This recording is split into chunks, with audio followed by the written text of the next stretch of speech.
What's wrong with that? How do I feel about Nick Vigil? Do you think he's our guy linebacker for the future? And how's his progress going? Nick Vigil, I think that Nick Vigil would be decent for us. I think in the meantime, I think he is the guy. I think we'll have to see how he does, but I love to see the fact that he's more athletic and he is a smart guy. From what I hear, Vontaze Burfict loves him. Vontaze Burfict is a very smart defensive player. I think that Vigil will be the guy for now. I think at the worst, you get a pretty decent backup in Vigil, but I think we'll see a lot of Nick Vigil, honestly. Like, he seems to be a pretty decent cover guy. He looks like he'll be more so a coverage linebacker. It's weird because I think that Nick Vigil and Lawson are actually going to rotate. And I think that potentially Nick Vigil can be, if I had to compare him to somebody, if he could give us the production, and they don't really play the same position, but if you remember like Dhani Jones, or if you remember Brian Simmons, if he could be something like that, that would be decent, because you're talking about Tez. You also have Mentor, who I think will be two good guys. But one thing that I kind of want to see, and I mean, I don't want to rate these guys or pit these guys against each other. I wouldn't mind seeing Paul Dawson out there too, man. So I'm not sure, but I think Vigil will be okay. I mean, I don't think he'll be a liability or anything like that. I still feel like the verdict is kind of out, and I think we'll see in this preseason how good he actually is. We get him past the first round this year. I think we can. I definitely think we can get past the first round. You look at the talent on this team, it's ridiculous, man. I mean, how can this? I mean, I had Larry Black on this show a couple of weeks ago, and he talked about, you know, looking at this roster on paper, you're talking about a Super Bowl team. How can you not win in the playoffs? So to me, I think if we can get those guys there and everything aligns for us, I think we can definitely plan. I honestly think that we're one of the only teams that can actually beat the New England Patriots from a talent standpoint. We usually play the Patriots pretty decent. Even if you look at last year, like, we really didn't play the Patriots that bad. That game was pretty close, you know, throughout the entire game, and we didn't have anywhere near as much talent as we have now. Now, mind you, the Patriots definitely reloaded. A good friend of mine, Moody, he said that it's the Patriots world and we're just all living in it. Like, they'd sign like everybody.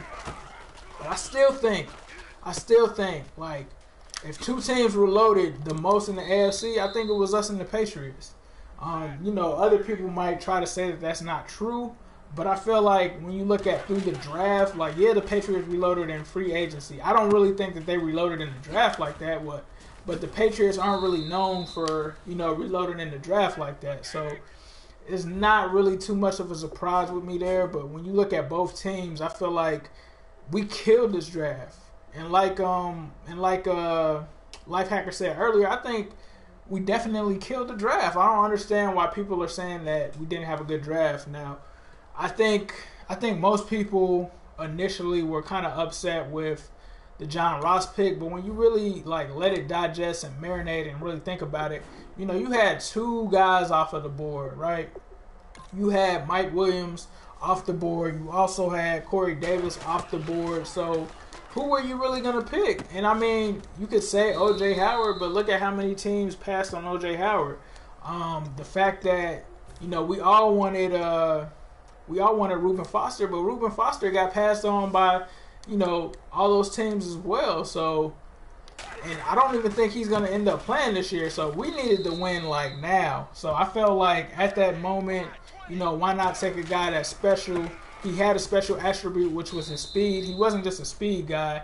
He was also a guy that could take, that can run routes, that can be productive. He isn't a Darius Hayward-Bay, which a lot of people, for some reason, in our fan base seem to think that he's a Darius Hayward-Bay, and it's like, no, he can do multiple things. Joe Mixon, I think, was a good pick. I was a little bit upset that we didn't go Dalvin Cook, but all in all, thinking about it, I don't know if Dalvin Cook is a good running back for the AFC North, and he's somewhat kind of small, so we kind of need a big bruiser that can do both, and Joe Mixon can do that. You guys have any other questions or any other topics that you want to see me touch on? Or I know you guys sometimes also are in the little game simulation thing that I kind of do. So let me know if there's anybody you'd like to see me play against too. That's cool. And I'll probably do another one tomorrow. I was thinking about playing the Cardinals. Let me know if you guys think that the Cardinals will be a good matchup. Let's see. Do you think the O-line can step it up? You know, people might call me crazy, try to call me a homer or something like that. I mean, when you think about last year, how many people were really worried about the offensive line? I don't think many people were. I don't think it was like a point of emphasis for us last year, and I think that definitely contributed to it.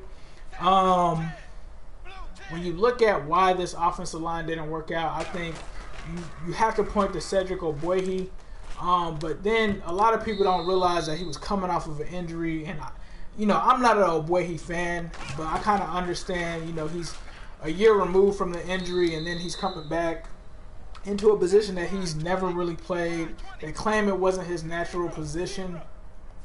So I think that with the year under his belt, him getting that tutelage, him going out and struggling, knowing that he's going to have to play a lot better, I think that's going to put a lot of pressure on him. I also heard that Andy Dalton is definitely going to help them out by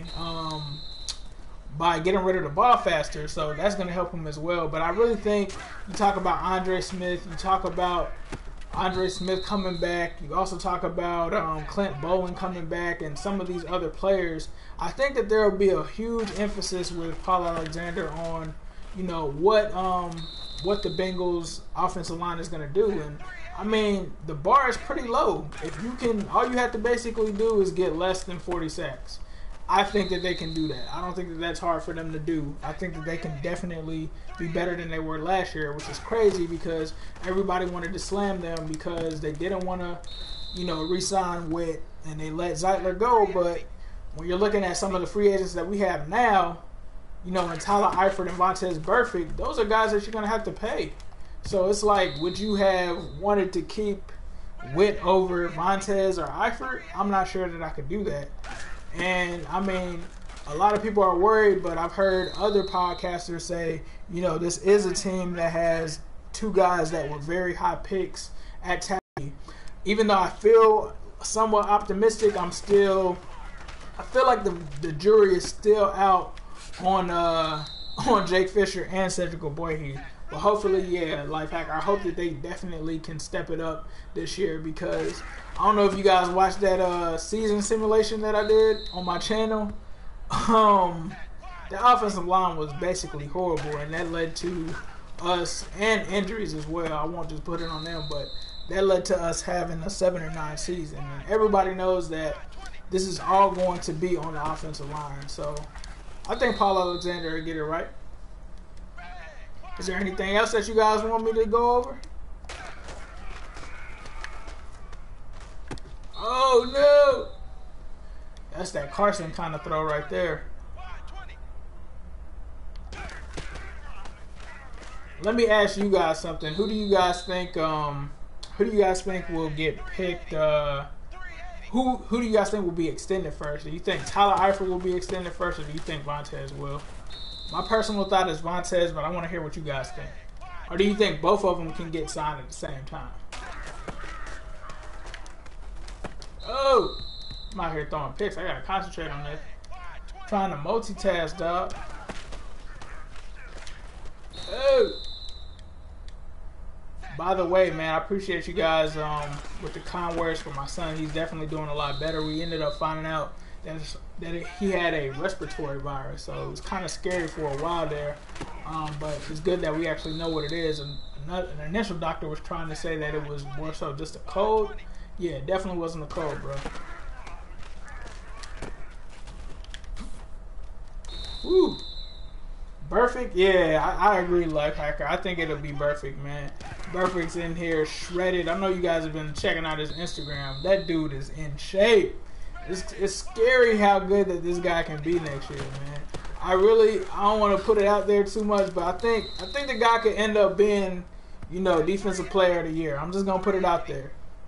You combine the type of shape that this guy is in, with how he's performed in the last couple of seasons. You know, not even playing the entire season, and this guy has slimmed up. Oh my God! Like Vontaze Burfict is like one of the most underrated linebackers in the NFL, and it's all because of that playoff game. It's like people do not want to give the dude credit.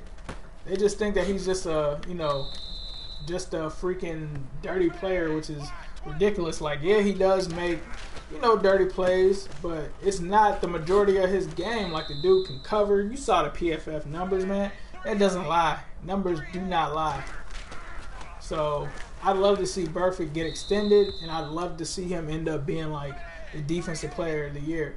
It's been a while, man, since the Bengals have actually won any kind of national award. I want to know, who do you guys think would be the Bengal that could do it? I agree, man. Life Hacker, I'm with you. How did he not make the top 100? I have no idea. I don't think he's ever made it. It doesn't even make sense. I don't know if it's because since they surveyed the players and, you know, some of the players feel like he's dirty. I don't know if that has something to play with it, but I really don't understand how the guy is not in the top 100, man. I really don't understand. Really don't understand that. That makes no sense. It's like, oh, by the way, AJ Green, number 17, after only playing 10 games, dog, he is a beast. I feel like AJ should have been in the top 10, but yeah, definitely Burfict should have been in there.